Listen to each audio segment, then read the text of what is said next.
A source of anxiety for me arises when I see, like, there's something that happens where I can see and intellectually register something as like, oh, like that's a moment. But not every time I'm able to recognize these moments am I able to feel release into it. It's like there are times where I'm just like really tight and like, oh my God, I just feel like there's so much to do and worrying about stuff. And I see it and it almost can magnify the anxiety because it's like, I know better. Look how beautiful that is. I can just be with that, but I feel myself not being with that. So it's almost a curse of, so there's both, obviously. And that's, I've been working through that for years, and this is why I talk a lot about in coaching, like we can have the both and. You can be a really great employee, a great mom, a great partner, not all at the exact same moment all day long. Like it is a harmony. I don't like the word balance. I like harmony. Like playing notes at a different time. But then there are times where I need to be creative and I cannot be creative. So then I have to ask myself, all right, like, what do I need right now? How do I want to, what can I do? And then I do get stuck and like, okay, what am I supposed to be doing? I am consciously like pushing those walls out further. And I'm like doing the visualization of it because it really isn't, it's uncomfortable. I'm not out of my box, but I'm making my box bigger. Help Me See is a podcast that redefines the word vision through vulnerable and real conversations, my own private introspective ramblings about the things that I think about in the wee hours of the morning, and my deep core belief that your nothingness is your everything, and all you have to do is see. I'm Bianca Mora. I'm your host. I am an educator, a photographic artist, and I believe that your daily photo habit can be the key to unlocking the ability to be more present in your everyday life and live deeper into your intention and purpose. We're not about the small talk here. Grab your coffee, get cozy, and let's talk. Hello, and welcome to another episode of Help Me See. How are you today? How is your heart? How's your brain? How's your energy? I'm tired. It's 5:20 p.m. and I'm drinking coffee. I have a class tonight for my NLP certification training, and it's in quantum linguistics. And I'm excited, but I'm also really tired, so I'm caffeinating at the end of my day here. Today on the show, we have Katie Dragos with us, and she is an amazing friend. I met her in a mastermind program under Amber Lillystrom, and she is a life coach for working mamas and caregivers, and she's basically just a ray of sunshine. She has so much enthusiasm and energy and zest for life and for all the things. And we just came together to just have a real talk sesh and talk about all the things. It's super candid, super casual. I talk about what has been pissing me off lately, how hard it can be to just do the thing that feels good for you when there's just so many invisible layers of shame and bullshit around, and just the consistent work it takes to work past that. She talks about the things that she knows that she needs to implement in her day and in her life to be able to thrive in the way she wants to. She talks about harmony in her life and how she prefers that over the word balance. And we just go to all the corners and places and spaces of talking about what's on top for us. So if you are interested in listening to some banter, maybe it'll help you feel a little bit less alone in whatever's going on in your brain. But before we get started, a couple of things here. Well, one, actually, Katie is hosting a retreat in beginning of June that I'm going to speak at and photograph. I've been really, really interested in the photographing of retreat spaces recently. I just love photographing in quote unquote non-traditional spaces, and for something that is outside of the realm of what you would typically expect there to be photographs of. And I feel like it's so life-giving, and it can be so transformative and nourishing to see an image of yourself being so in an experience and so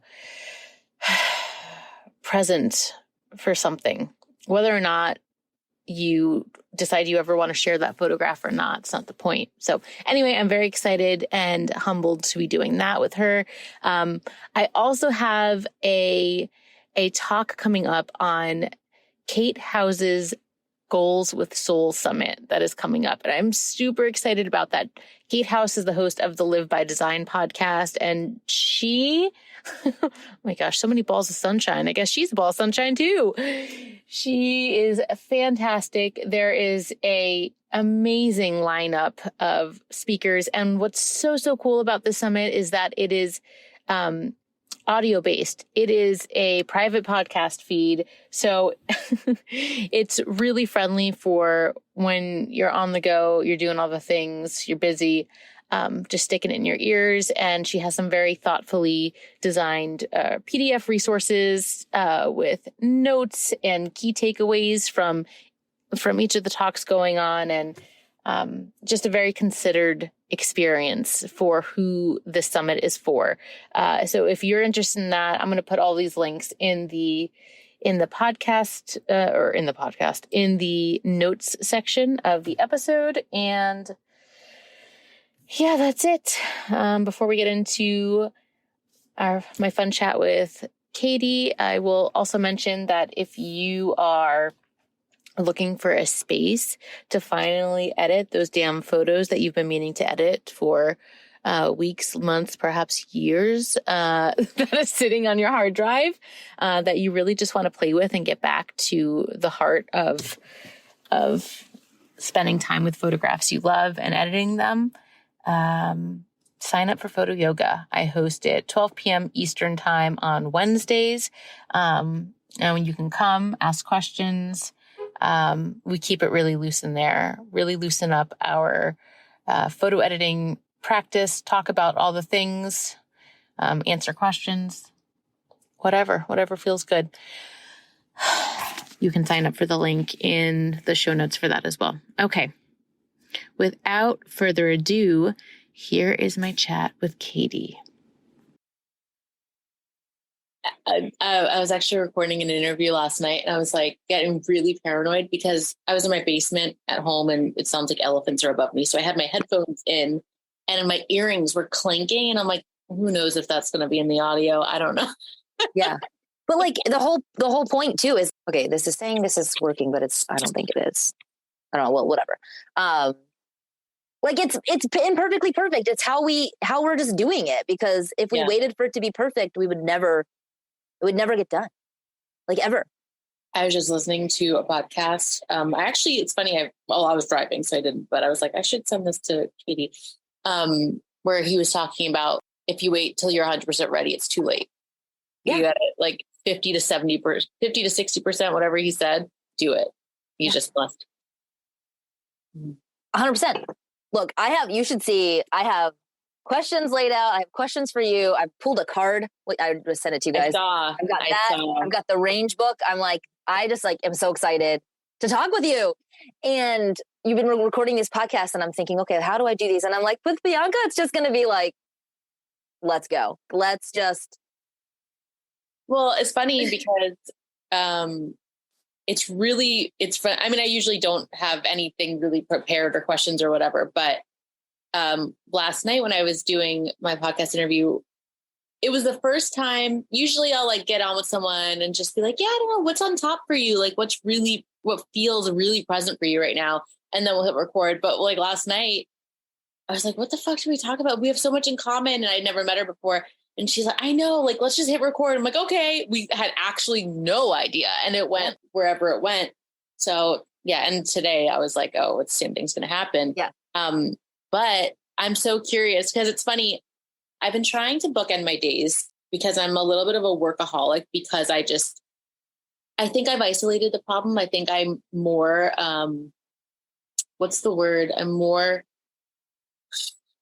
stimulated by like my work than my life, really, to be honest at this point. Yeah. So I've been trying to find ways to like cut myself off because so much of my days bleed. And like, I'm like, oh, if the kids get to bed early, I'm going to hop back on the computer. And it's just, at the end of the day, it's going to lead to burnout. I just feel it. I feel it. Even though I love it, I feel that coming. This is the conversation. This is it. Okay. Yeah. Because does that feel real for you too right now?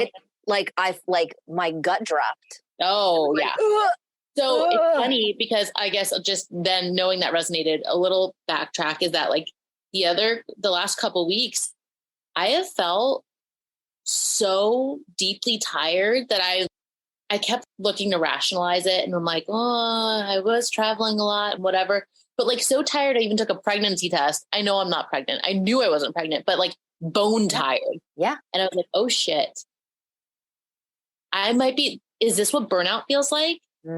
I can't do that. So I've been getting like serious about like, okay, what are things I can do to bookend? This is what I start work after this and I stop work and then do this, but not a thing that is another must, but like a thing that's spacious for me. And then I go into my personal life, whatever. So anyway, I was laying here when I didn't feel like meditating. Oftentimes I don't. I'm like, I just want to start. Never want to. Yeah. Laying there and I'm like, what is it? Just what are we going to talk about? What's coming to me? And I started laughing because like I'm listening to this Zen thing and I'm like, kind of want to talk to her about how fucking pissed off I am really about a lot of stuff. Yeah. Yeah. And then you voxed and you were saying you're feeling kind of anxious. What's that about? I was just messaging my sister this morning. I went to do this like workout thing that I signed up for. And I was like, I can't do it. I need to like get on my spin bike and I need to like create something that makes me feel like I've already made progress in the day and I'm not just waiting. Yeah. That like, I hate the waiting feeling. Yeah. I hate the waiting feeling too. It's like, I hate I hate ass early flights, but like also if I have a flight that's like the evening and I'm like sitting around all day, like, oh my gosh, I can't think of anything else. I just need to get there. Do you know what's funny? I just changed my arrival flight just to be a little early to get on the flight with Betsy. So she connects to Baltimore, which is awesome. We can be on the flight together. I'm like, awesome. And like share an Uber and stuff. But I'm thinking about changing my coming home flight because originally I don't get home till like 2 p.m. or 3 p.m. And so I have all morning so I can wake up and feel spacious. And then Betsy sent me her flight and it was like 6 a.m. And I'm like, so I'm toying right now. And we can even talk about this. I'm toying right now with, do I want to change it early to get home early to be with my kids all day? But then that won't give me the space that I need after the event to think about, to implement. Or am I going to waste the day just waiting to get on the flight? Because I'm an anxious flyer too. Is it better for me to get up, go early, get the Uber with Betsy, go to the airport? I don't know. An anxious flyer, yeah, but so the context for whoever's listening is this is a retreat. So like you're going to be doing some deep work. So I think that this might be an exception to the rule type of situation because there's just going to be a lot and you're going to be like, as soon as you get home, you're thrown back into the mix. Right. So I don't know. I think your original instinct of a more spacious morning feels like something that I would definitely want. Yeah. Yeah. Right. And I don't know what I want sometimes. Sometimes it's the between being a working mom and also wanting and needing the space to implement, to think. But yeah, am I going to be sitting in the space just anxious, not able to create, not able to use the time? Yeah. So here comes the thing that pisses me off. To pull up my leggings here. The thing that pisses me off is that what I feel, and like I was just in the middle of this yesterday for reasons. I think when we feel like we don't know, the biggest part of that is because there's so much external stuff that confuses us, that puts like these facades up about shoulds and like this invisible layer of shame, like in everything. It's like, well, I've been away this many days. Like I should be getting to my kids as soon as possible. And no, it's not just because they need me. It's because I miss them too. Right. But it's like, oh, but if I do this, but what if that morning doesn't end up being as spacious and gorgeous as I want it to be? Then it's a waste. But it's like, we are so extreme with ourselves out of such a beautiful place. Where that's coming from is this beautiful, like longing for just a truly enriching experience. But the pressure that starts seeping in, and the societal norms that are so insidious just corrupt it. It makes me so mad. It makes me so angry. So angry. Should I come home as soon as possible to my kids? Is that what a good mother does? You know, like, should I take the 6 a.m. flight, which means I need to leave at 2 a.m, get up at 2 a.m. to get the hour. Like, that's not fun. But at the same time, I don't know, like, then it feels like if I'm not using that time, if I'm going to be away, I need to be using that time to its fullest. Like, what if I do want to just get up and like go for a walk and get breakfast slowly? That is fullest. Right. Exactly. Right. Yeah. Yeah. This pressure to like make the most of every second, as if it's like, if I'm away from these duties, then it must be fruitful. Yeah. And just going back to what I said about work, like, I love my job. I wake up in the middle of the night thinking about ideas and creativity things. And like, I want to be working, but if I'm going to take a break, it needs to be, and this is the way I think, like, it needs to be something creative or something that I'm like making progress either in my business or helping somebody or doing something else for work. And so, yeah, like I was just talking to someone yesterday. How many times have I put take a walk on my lunch break on my calendar? And I have never, I'm talking like in 8 years, I have never taken that walk in the middle of the day, because I need to be utilizing that time, either working, because there's always work to be done, or, putting something on my calendar that I have to show up, accountability for somebody else, or it's got to be moving forward in some way. But taking a walk is actually moving forward, but I can't let myself do it. I know. And I really deeply relate to that very much. I love knowing, like, I get high off knowing like what I'm doing is a stepping stone to this, and this. But honestly, if we're being honest with ourselves, the most important things that ever happen in our whole lives happen in moments of spaciousness that are not for something else. Like, I was just saying, I just went on this trip a few weeks ago to Sedona for 4 days, and we had a visualization. So I'm like, oh, how many hours away from home, laying on the floor of this gorgeous guide's living room and closing my eyes, and had like a huge realization. And I'm like, did I need to be here to be able to close my friggin' eyes and just know, like, and she was wonderful, so I'm not taking anything away from her, but like, it was just me. I just had to stop for a second and not have a plan and not be having the pressure to do anything, and in a space. And that spaciousness, it's just so funny. It's, I know. Yeah. But it's so easy to like push past it because there's just so many things coming at us. And I don't know, how do we stay conscious to that? I mean, even just today, this morning, I was like, I know that building this muscle to be patient and like have that morning of meditation is important. But I'm so antsy. My body is like, but I want to get working. And that's good, right? That's good, right? Yeah. And I operate, that is my default operational mode. Like, it's always like, get working. I wake up and it's like, that's why I wake up and take time for myself first thing, because, but I'm like, working out while listening to a podcast, while like with the laundry running. Like it's never, and I like that because I can't really force myself to meditate. Like I'm not going to wake up. I'm just not the type of person who's going to wake up and sit in the quiet in the basement for long. I can do it for a few minutes, but just my personality needs to like, I need to have some check boxes, and it's not a checkbox, but it's for my mental health. I need to like move forward on things. And so like, that's why I have such a hard time waiting for the communication, waiting for, and I have to fill the space with other progressive things. So I don't just feel like I'm always waiting. It needs to be a constant doing, except when I'm with my kids and the workday is done and there's nothing pressing. Then the world just falls away. Okay.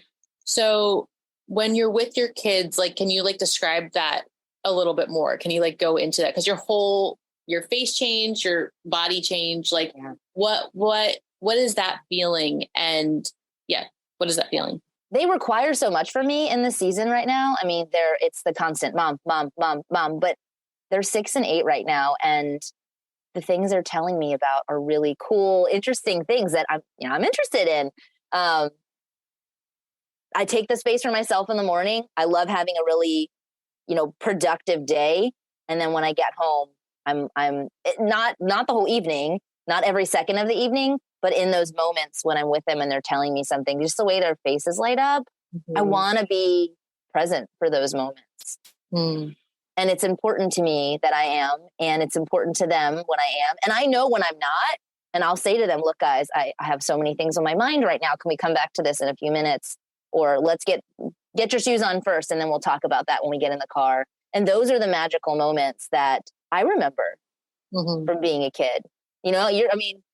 That's what you do. You capture the magical moments that aren't planned, that aren't perfect, but are the what goes in our heads when we're thinking about the highlight reel of life, right? Like those are the moments. And if we're not present to those, you don't have to be 100% present for every single moment, but if you're not present to one of those moments a day, even if it's, playing with your kids, a daffodil just bloomed in our yard.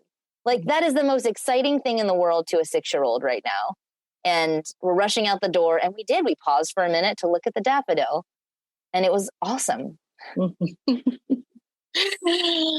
you ever feel like you have a similar feeling of experience, like in your day that's outside of or in the work time? Yeah. It's the little things. I actually just wrote a post about this last night in my bathroom because everyone was asleep. And I literally stayed in the bathroom and sat on the floor in the bathroom and wrote this post because I was like, I have to get this out. I was going to work the other day, and these beautiful flowers bloomed. And they're not, nothing is perfect, but they had big splotchy patches in them. They were so beautiful. And it was kind of this first sign of spring in the parking lot at work. And I took this video of them, and I was like, God, like flowers are so cool. Like watching them bud out for the first time. Like, how do they know? So I have moments like that. I wrote the post about that, or even how the light comes on your hand when you're in the steering wheel. I'm in my car a lot. And for whatever reason, it's how the light hits my hand on the steering wheel. And then, I got a tattoo on my hand this year, and the light hits that exact spot. Yeah. Like almost perfectly when I arrive to work every day. And it's like, whoa, like, it's so cool. It's so cool. You're like activated. Yeah. Like I feel like I'm charged, like literally for the day.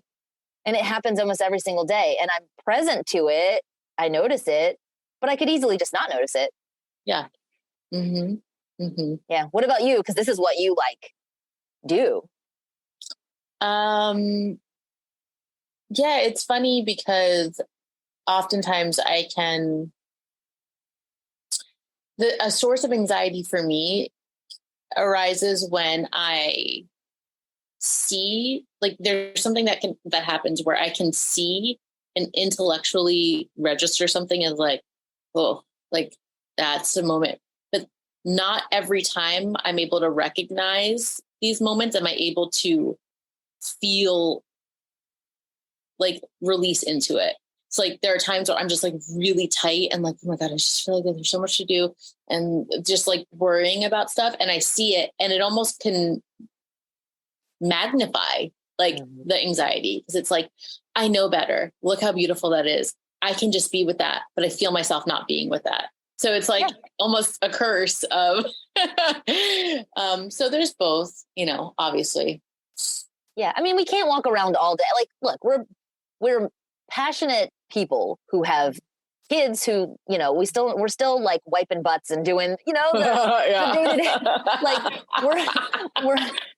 we're not these like magical unicorn human beings all the time. We just can't be. We're real people who are doing all the things, but you know, life is so much more fun when you have a more open lens to the possibility. When, you know, like, because why not? Because I don't want to walk around closed off and not even noticing because life, you know, next thing you know, my grandmother is 91 and she's so fun to talk to. I love talking with her and hearing life from her perspective.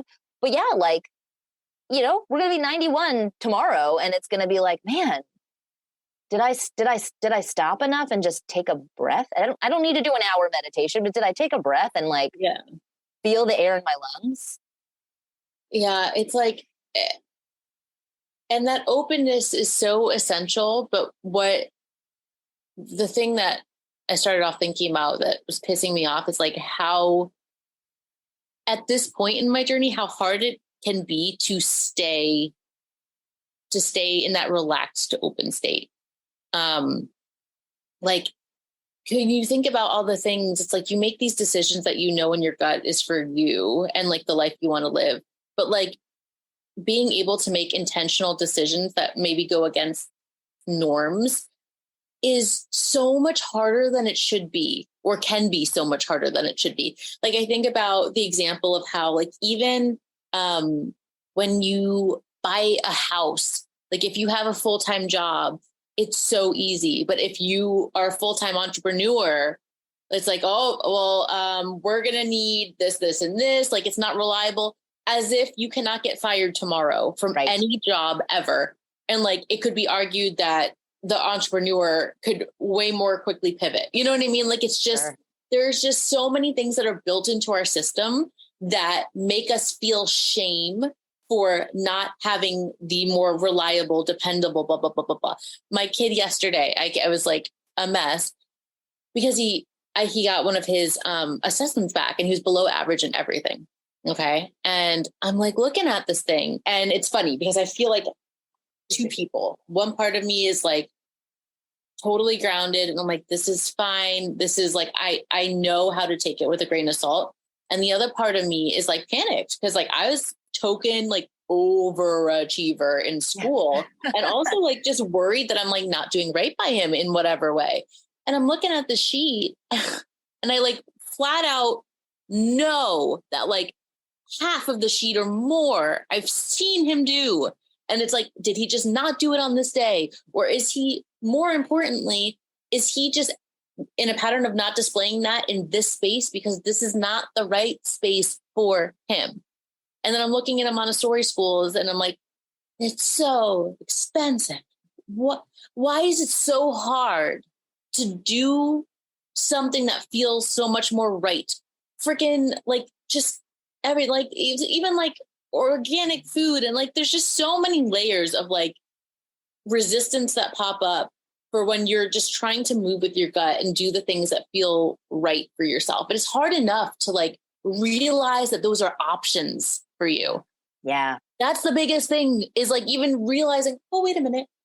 Wait, there's an option X instead of A, B. There's another option going on here. But then even when you see it and you realize it, moving towards that option can feel like trudging through like honey, you know? Yeah. I mean, it's interesting because homework, like, I don't even want to talk about homework, but we could go. I'm not even there yet, so I don't know. That's a whole podcast. But what came up for me at the end of that, I'm like nodding my head the whole time. I'm like, yeah, I 100%. But what came up for me was, yeah, I have an option to not be anxious today. Yeah. Like, and I'm just going to choose that. Okay. Like, I'm just going to choose it because here's the thing. I'm a hard worker. I show up. I'm always there. Like when I need to be, more than when I need to be. So I don't need to hold this anxiety right now. I can just release it and choose just not to have it. And I think with anything too, you get grades from kids, from school. And it's like, okay, well, there are things we could work on. Yes. Like you do need to learn how to read. That's important. But like, some of it's subjective and it depends on the teacher and the school and the way that our kids are taught these days. And like, I have a ball chair at work because I can't sit still. Like there's too much creative energy here. I need to move. I need to stand up. So our kids at my kid's school, he doesn't get that. So, like, could we be doing things differently? Individualized plan? Sure. But also grain of salt, like choose to go, okay, great. Thanks for the information. This is feedback and I'm going to move forward with it. Just forward. Forward can be whatever. Yeah. Forward can be nothing. Exactly. Yeah. Yeah. I don't need to fill the space to clear my anxiety. I can just choose not to have. Now granted, everybody is different. Our brains are totally different. Not everyone can just choose, right? Like I understand that, fully understand that. But with the anxiety that I'm feeling today, I know that I can choose. Yeah. I think I could say that even if I don't feel firm enough or strong enough in my ability to choose, like just knowing cognitively that there is a choice present is powerful too. Yeah. I just listened to your podcast where you were talking about that. Not Which making one? a choice. What was I talking about? I think you might have been talking about your son's school too. Oh, really? And not having a choice. You talked about that somewhere. And I was like, yes, not making a choice is also a choice, right? Yeah. That's cool. But here's what I wrote down. I listened to something that you said and I wrote down, we all know more than we think we know. And if someone were to, sit down with me one-on-one today and ask me a question about something that I don't have like statistical numbers on, I probably could, depending on the topic, I could probably really have a good 2-hour-long conversation about most things. I know more than I think I know. Yeah, we always do. Yeah. And we all do. And we're all taking in so much it's information overload, right? I know I'm a big podcast listener and I get to the point where I'm like, I don't even know what my original thoughts are anymore. I need to stop listening to others. And yeah. I still need to listen to something though. It can't be quiet. I don't know how you feel about that. I'm not a in the quiet person. Well, it depends on so many things. Like it depends on your day, depends on your nervous system. Yeah. When you say you can't listen to quiet, do you mean like if you're not listening to a podcast, you listen to music or something? Or yes. Yep. And what happens in the quiet? What do you feel if it's quiet? Like if you're like in a patch of like quiet. I feel like I'm forcing. I feel like you're forcing. I'm forcing something to come out. And it's for me, ideas come in the flow. Ideas come when I'm working, driving, when I'm talking to my kids sometimes, even trying to be present and thinking, oh man, this daffodil, like, yeah, man, I see what you're seeing. And an idea is coming up. Even though I'm still present, I can still have an idea at the same time. But yeah, I feel like when I'm like, okay, we're going to sit in the quiet now, it feels forceful to me. And it's that same thing of like taking the whole day before I go home from my flight. Like it's too forced. No creativity comes out of that for me. Does any part of, so it's forced if you're wanting to think through something, is there any part of you that craves it if like for turning off, or does it help you to have like, you know what I mean? Like sound machines help people soothe as well. Like, is it just noise in general helps you just be?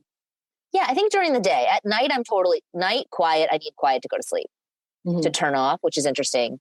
My husband's the opposite. He wants the TV on because he's got too many thoughts in his head. And I'm like, but how? I hear the sounds and I start thinking of new things, right?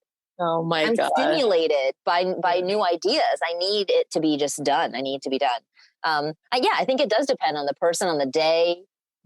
One thing that I started doing, this year, and I have to remind myself, I'm the marketing person at work. And so I have a different like spark of creative brain.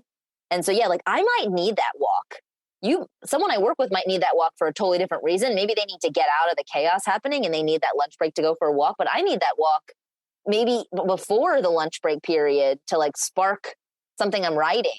And so, I can't have guilt around getting up and walking away from my desk because I need to produce. I like to work, but right now I can't force it. So I need to either pivot the project or move my body or do something. Yeah, and that's another example though of like it's kind of ridiculous that you even have to have that. It's just an invisible layer. It's just like, and you just made it conscious and visible by mentioning it. But like, I think oftentimes those are the things, exactly what you said, are the things that we don't even realize that we're wrestling with. And it's like an energy leak. It's like, I know for myself, in order to just feel better, do better work, whatever, I know what I need. But like perception, but what will it look like if I go for a walk? What will they think? Will they it's just like so frustrating that is even a thing. Because it is a thing. And to be honest, it's the number one thing I wrestle with being a working mom. It is the number one thing. But perception. Honoring. I think it's guilt too. There's like perception and guilt wrapped in together. And that's, I've been working through that for years. And this is why I talk a lot about in coaching, like we can have the both and. You can be a really great employee, a great mom, a great partner, not all at the exact same moment all day long. Like it is a harmony. I don't like the word balance. I like harmony. Like playing notes at a different time. But then there are times where I need to be creative and I cannot be creative. So then I have to ask myself, all right, like, what do I need right now? How do I want to, what can I do? And then I do get stuck and like, okay, what am I supposed to be doing? And I am consciously like pushing those walls out further. And I'm like doing the visualization of it because it really is it's uncomfortable. I'm not out of my box, but I'm making my box bigger. How so? I've done a lot of work. I've done a lot of work in learning, especially over the past, 3 years with COVID and schedule changes and needing to be available at different times for the work I do. I've done a lot of personal work in my beliefs about how hard of a worker I am and what my boundaries are that I need to hold up as an employee and a mom, and a partner and a human and a sister and a friend. Right. But like I've done a lot of work teaching myself that it's okay. And then what you have to do when you're doing the work is get to the edge that feels uncomfortable. Block your calendar and go for the walk. I use walk as an example, but there are things I do. I go and record podcasts in my car on my lunch break. Not every day. Some days I work through my lunch break, but just doing that is pushing the box out further for me and opening and making it bigger. It's not a black and white thing where all of a sudden you're like, I am going to be completely flexible with my life and change all my beliefs in one day. No, it's a one thing at a time, a one like edge at a time. Yeah. Yeah. It's funny because, it's not like sexy or exciting, but that is really, it's the biggest unlock is this tiny, like incremental change. And no one wants that. No. And everyone even me, I have been in in terms of like my working out, I am in such a lull and I'm very much a 5 days a week or nothing person. And I know cognitively that's not sustainable. And this pattern of my whole life has told me that. And yet I still find myself being like, well, I'm either going to run on the treadmill or I'm just going to continue working. I'm not doing either. And I'm like, or I could go for a walk because I know that that's actually more enjoyable for me at this point. Yeah. And maybe if I do a couple walks, the run will become enjoyable. Yep. But like, I'm skipping that step. So I don't know how do we bring ourselves to that baby step when it's just so annoying to do it, like it's so frustrating. It's like, we don't want to, we either want to be A or Z. We don't want to do the steps. No, this is a major conversation. Look, you coach what you need the most, right? So the working moms that I coach, I'm a working mom, I coach working moms. It's bringing to light what they're saying. They share a challenge. I listen. We talk about it a little bit, but usually we all know it's the baby step little change we need to do, but talking with somebody and bringing it out into the light, having a conversation about it makes it real. So that's really fun to do. But then it's about celebrating, and it's not fun to celebrate something yourself, right? Like if you get up and you do decide to go for that walk, I mean, I guess you could like post that on Facebook or social media or whatever. And it's like, sometimes it feels stupid. Sometimes it feels exciting, but also having somebody that you can message and be like, wasn't going to do it, but I did it and I feel really good. And then they can hear you, and celebrate you. And as you start to celebrate those little things, they build up, and then you start to feel better. And then you go for the run, and then that's another celebration. It's the little things like that. I don't know, make it fun and celebrate it. I don't like the idea of like accountability, like hard coach, like you tell me all the things you're going to do and I'll just be like, great, that's part of the plan. I like the celebrating aspect of it. Yeah.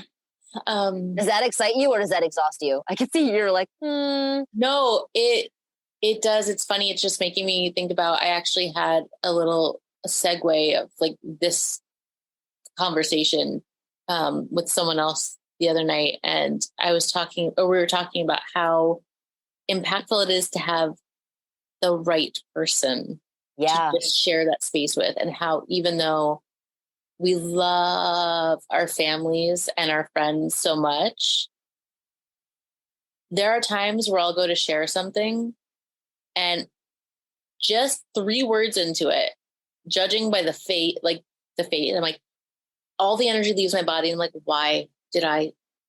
Like, this is not the venue. This is not the audience. This is not, you know what I mean?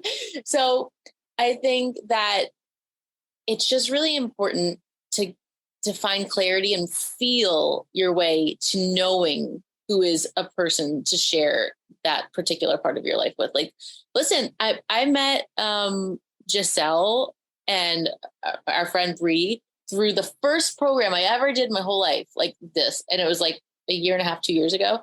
And like, I talked to them like almost every day of my life, and in many ways, they more intimately understand what's going on with me than like close friends and family. Right. So, and it's not even it's just like what you said, it's like a harmony, and it's like not even the same fruit. It's apples and oranges. It's like, it doesn't make one better than the other, but it's very important to have that knowing of who is going to really be in the water with you on something and who's like standing on shore and like pointing out the things. And it's just like not helpful, and it's overwhelming, and it's deflating, and it can really, really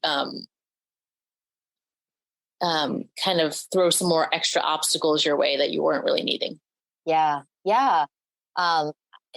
And I say all the time, like, especially your partner, like that's a lot of pressure. When I think about my husband, like he cannot be everything to me. He's a lot of things to me, but like like all the ideas that swirl through this brain, we would overwhelm each other. Right. And so I talk a lot about having 10 poles of support. And, I message my sister about certain things. I message a dear friend of mine about other different things. My husband about certain things, like my community, like there's so many different 10 poles of support. I say you to hold this circus up, right? Like I think of like a circus tent with all the different 10 poles. And if you don't have one, it kind of like half falls down and deflates. Like you need a place to go for, ideas that aren't ideas yet. Like, you need a place to share that. And my husband is not the place to go for that, because he's going to ask, he's going to ask all the really awesome but smart questions that I haven't figured out yet. And not ready for that yet. Yeah. It usually deflates the idea and makes me second guess it. And so I go to him when it's a little bit more formed out, and then he helps me, come up with the next step. But you kind of have to understand how that works. But you don't know until you go through the moments like you mentioned, sharing something with someone and going, oh, yep. Okay. We're just going to keep this surface level in this relationship, or we're only going to talk about family stuff or whatever. Like what's happening for the next holiday. That's cool. But yeah, that's why I just love having a coaching community. I love having different people that I can talk with. Yeah. And I will say too, just working a full-time job, like I love my coworkers. They are amazing, but there's a lot of stuff I don't bring to work. A lot of emotions, a lot of ideas and thoughts. And that's okay, because work serves who I am at work serves a certain purpose for me and for them. And, I don't know. I just, for a long time, I heard like, bring all of yourself to work. And I'm like, no, I disagree with that. I think you, especially when you work for, a corporate company, you bring a certain amount of yourself to work, but there is kind of a boundary line of how much you bring to yourself, of yourself. And I think that's okay. I don't think that we have to feel bad about that, because, you can get vulnerable with certain people, but I've gotten vulnerable with people at work, and it's same thing. It's like, oh, not the place. Okay. And we work together every day. So now I'm going to have to like feel weird every day. And I just, no. Yeah. Yeah. Yeah. It's understanding the range. Speaking of range, did you end up reading that book? I was so curious. I'm reading. So Bianca recommended this book for me. So last time we talked, I was talking about the both and being a working mom and being a coach and being most involved in superlative in high school. And you know what? For a long time, I used to think it was like I'm just not good at anything. I'm kind of just good at a lot of different things. And someone recently told me that that someone else told them in a kind way that I was fragmented. And I was like, ugh, I hate that. I mean, I like really had a hard time with that. And then I realized that can be a really cool thing, because what's fragmented? Like sunlight, a kaleidoscope. Like I was just going to say a kaleidoscope. Yes.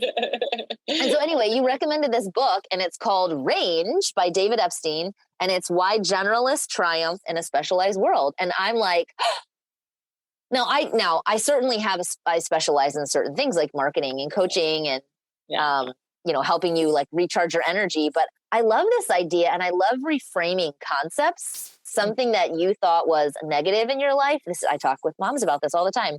Yeah. What are your strengths? Let's talk about your strengths. Let's not hone on the negative. Let's talk about your strengths and then build that confidence up and what you can do. And I love this. I'm reading it, and yeah, it's awesome. Thank you for the recommendation. Yeah, I don't even remember where I heard of it, but as soon as I heard them talking about it, it just reminded me of you. And our original conversation, that was months ago now. I don't remember when we left, a long time ago. I just remember you talking about like going through a period of like feeling like that kind of like layer of like shame around how you just like to do so many different things. And like, there is like, once again, like a filtration system that happens where it's like, yeah, but what are you the best at? Or what is your niche? Yeah. What is your niche? And you're like, but I just love to do so many things. And it feels counter to me to choose. And, I just love owning that. Whatever it is, honestly, whatever it is. I was thinking to myself about, I wrote down a list. I just read a book, and it was talking about like listing out people that you really resonate with, or there's something about them that you just like, there's a very strong pull. And I wrote down this list. Wow, that is an eclectic list. Oh my God. Like I had some interesting people on there that you would never guess these names would be together. And I'm like, what is it about these people that I'm like drawn to in a way that like would make me write their name on this paper. I'm like, there's just something about a person when they are just so specifically themselves, even if it doesn't have to do with anything specific. Yeah. It's just like this slice that cuts through anything, where it's just a purity of like that person. I don't know if it's enthusiasm. I don't know if it's just like a love, a genuine love, but it's like this bravery in that, like, you know, that they believe something so deeply that that is in every single thing they do. Yeah. And that is intoxicating to me. And I feel like I can sense that, sniff it out like a dog. I think everyone can, honestly. And I think that's why people go, get big or like really just grow and where it seems to be an effortless way. And it's just because it's contagious. And that's what you're saying is like, I see that in you too. I see your sparkle. You literally have sparkles in your eyes when you like talk about stuff because you get so excited. And I'm not sitting here thinking, wow, she talked about this and then that and then this. No, your common thread is the sparkle in your eye and that flavor of like zest. You know what I mean? It doesn't even have to be about the same freaking topic. Who cares? How boring is that? Like, it can be. And because there's like a world in every single moment and every piece of lint. You know what I mean? Like, you can really expand into anything specific, but it's not about choosing. It's about your way of being in whatever the fuck your choice is. Yeah. Yeah. When you were saying that, I was thinking it's depth. Like it's the word depth, like, but then enthusiasm. And then I started thinking about, gosh, how many times a day do every single message I send somebody, like a voice message, I'm always like, oh, sorry, I'm so all over the place. Like, how often do I say that? Like, and I know I found my people when they say the same thing. And I'm like, you're not all over the place. It makes sense to me. And it's keep going. Because, you enjoy it. I know, that's so funny. Whenever someone says that, I'm like, I totally enjoy it. Like, and it's never. So one thing I do a lot, and again, this helps me with my, like, I can just talk, right? Like, I can just go. And then I always think, oh, that was so all over the place, or did I even make sense? And so I do that a lot. So I actually go back and listen to things that I put out. I think we were talking about this the other day, and I'm always like, oh, okay, like that actually made sense. I actually know more, bringing it back, than what I thought, that it came up great, or that was really good. I did a marketing training a couple of years ago, and I sent it to someone and I listened to it and I was like, I'm a freaking expert in marketing. Like, I know what I'm talking about. Like, I could sell this course, but I needed to go back and listen to it to reaffirm. I have never gone back and listened and gone, yeah, no. It's always been what it either needed to be in the moment, or even when we first got on this podcast, I was like, I shouldn't be saying so. I should kind of keep it more, people listen. Starting a podcast for me, because it's so easy for me to talk, is really exciting and scary, but also like what's going to come out is what's going to come out. And I have to not be afraid of that. Yeah. Right. Yeah. Ooh. And it's so funny that you said that about how like you do listen to yourself back and you've never felt like, oh man, but yet you continue to have that thought almost every time. Yeah. Every time. And that's so bizarre. It's so bizarre. I never actually listen back. I mean, other than if I'm editing it, like till after I've spoken it to like publish it, I've never listened to my podcast. I've never. I'm the number one listener of my podcast. I listen to the episodes multiple times, and I'm like, I learn from myself. Oh my God, that's so cool. Yeah, that's so cool. I bet you if I had put on the podcast this morning and listened to myself talk, I would have talked my own self out of my own anxiety. Like, isn't it weird? It's so weird. Because we know. And it's like, and it's so funny that in that same token, we can like really love others and like glorify them and be like, this person is so amazing and blah, blah, blah, blah.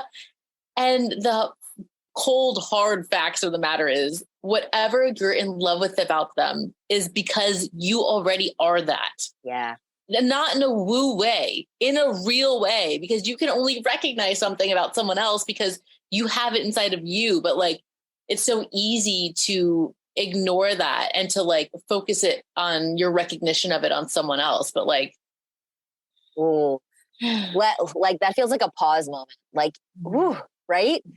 Anybody that you are glorifying, whether it's on social media, whether it's your own mother, like it's a reflection back of who you are. And and also the same thing goes with the things that you don't like about other people, right? Yep. The 100%. the things that frustrate me the most about working moms is because I'm a working mom, and it's the things that I do that frustrate me about myself. Yep. 100%. Yeah. Now, and I know that so intimately now that sometimes if I get annoyed by someone, I'm like, uh-oh, what is it about me? What? Like, I already know. I'm like, oh, what is it that why am I being triggered? Yeah. Yeah. And I truly believe that we don't have to sit in these feelings alone, though. You know, I mean, there are times, right, where like you're just doing the thing and you're driving, and that's good. It's good to have some alone time and think thoughts out. But it is nice to know that you are not the only one.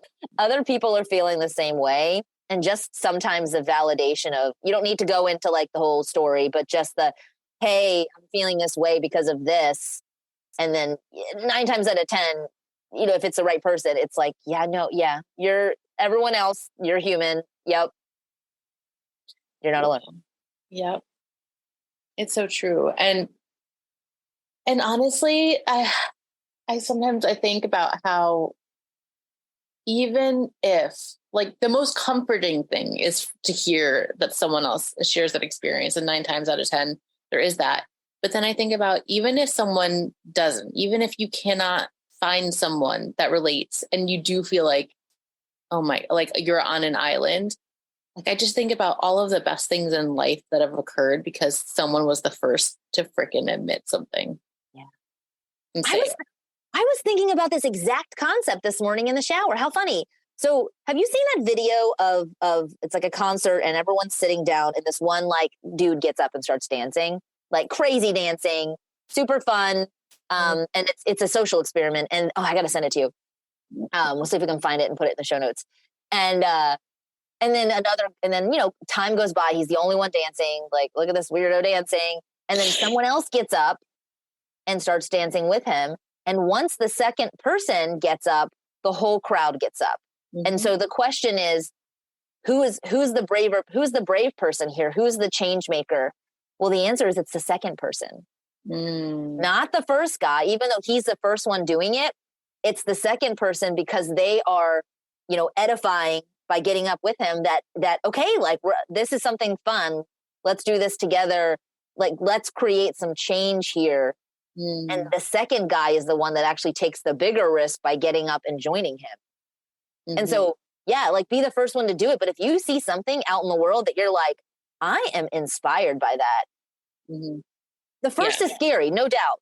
But to be the second, that's what fuels the motion. That's what fuels the change. And that's, I mean, coming back to what we were talking about earlier too, with like the stupid shit with social norms and like how all the norms that are in place are only in place because that hasn't happened yet with something else. Right.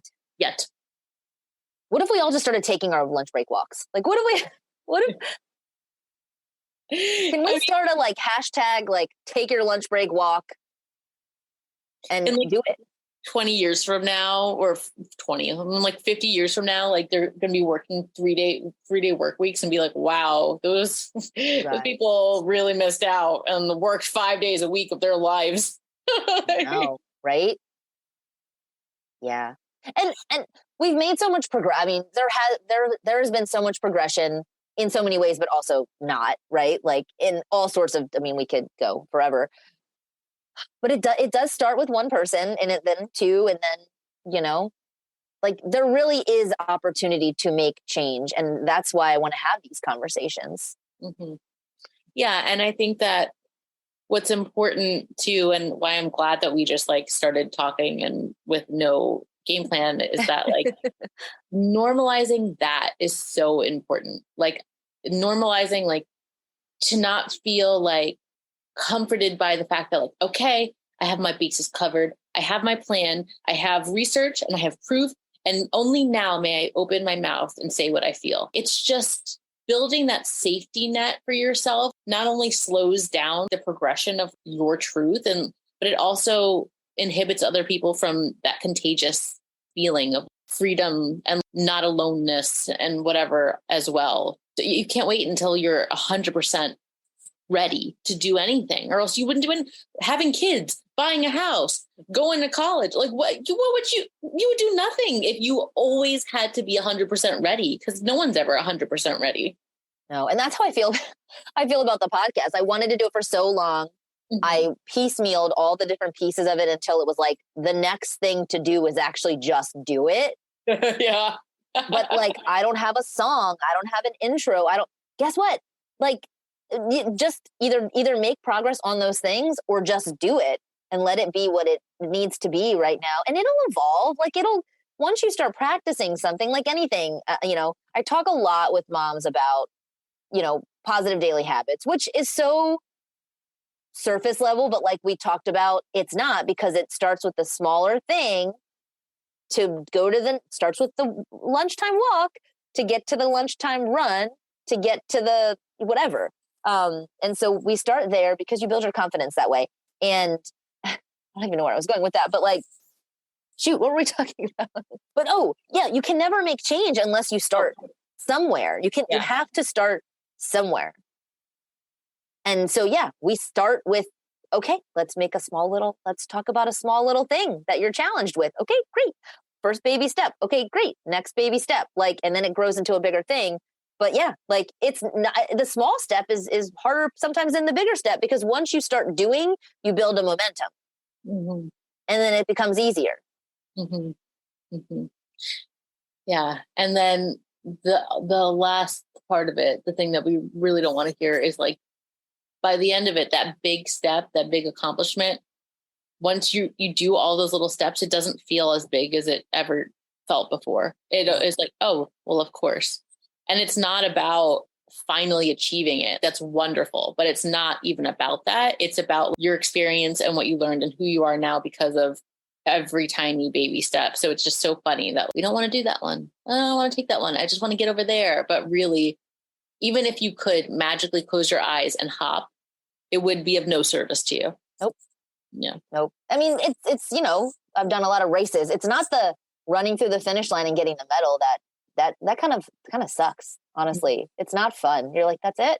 It's the training and the going with your friend on Sunday mornings and running for like a year to get to the race. And then by the time you're at the race, it's kind of like, when's the next one? I want to do this again. This process was fun. The process was fun. Yeah. Oh, I love that. This process was fun. And here's the thing. I talk a lot about fun because honestly, like the type of person I am, the all over the place doing a lot of things, I don't want to, there's certain things that are not fun, totally. But how can you make things more fun to do to get done the things you need to get done?